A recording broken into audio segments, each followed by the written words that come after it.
Hey everybody, good morning, good morning, good morning.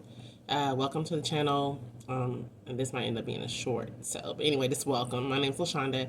I just want to get here today and just give a quick message to those of you whose spiritual gifts are one where like you are a seer, you are a visionary. God, shows you things in dreams or just open visions or um, anything like that, and He just kind of reveals like spirits, different things on people and stuff like that. And or He'll show you like something that's operating in a particular area, whether it's in your home or in the church or in a person, whatever it is. But those of you that have this particular gift, you need to use it in this season, okay? And not just this season, but any season for that matter.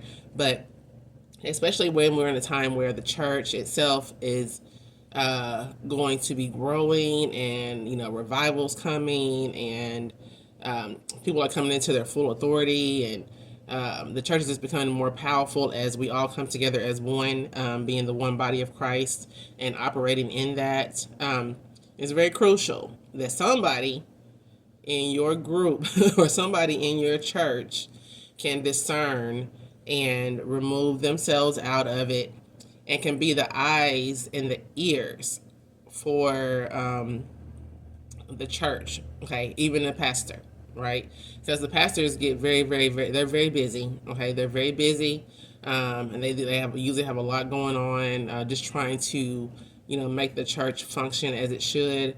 And sometimes they need eyes and ears, right? And they have the deacons for that, right? But I'm talking about somebody that is even outside of that, right? Somebody that can see things in the spiritual realm that they necessarily might not be able to see because their focus is somewhere else.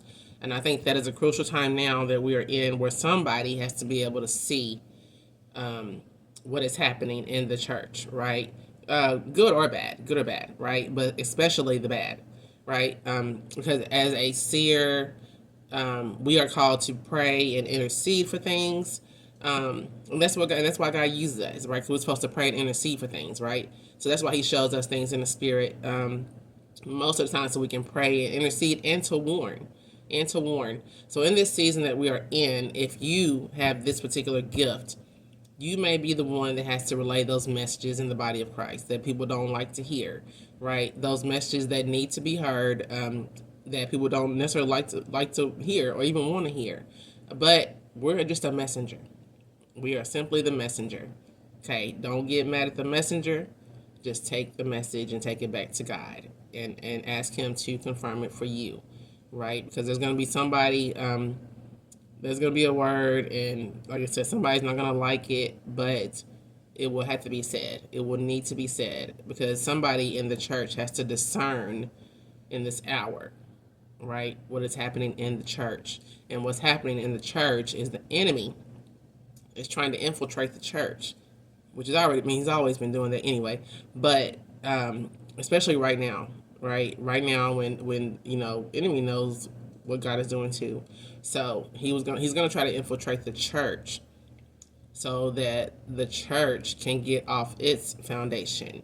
But as intercessors, we have the authority and the power to pray on behalf of the church, right? On behalf of the church. So you don't necessarily have to tell everybody what God is showing you about the church, but it's important that you tell the most important people about what you are seeing, what God is showing you in the church.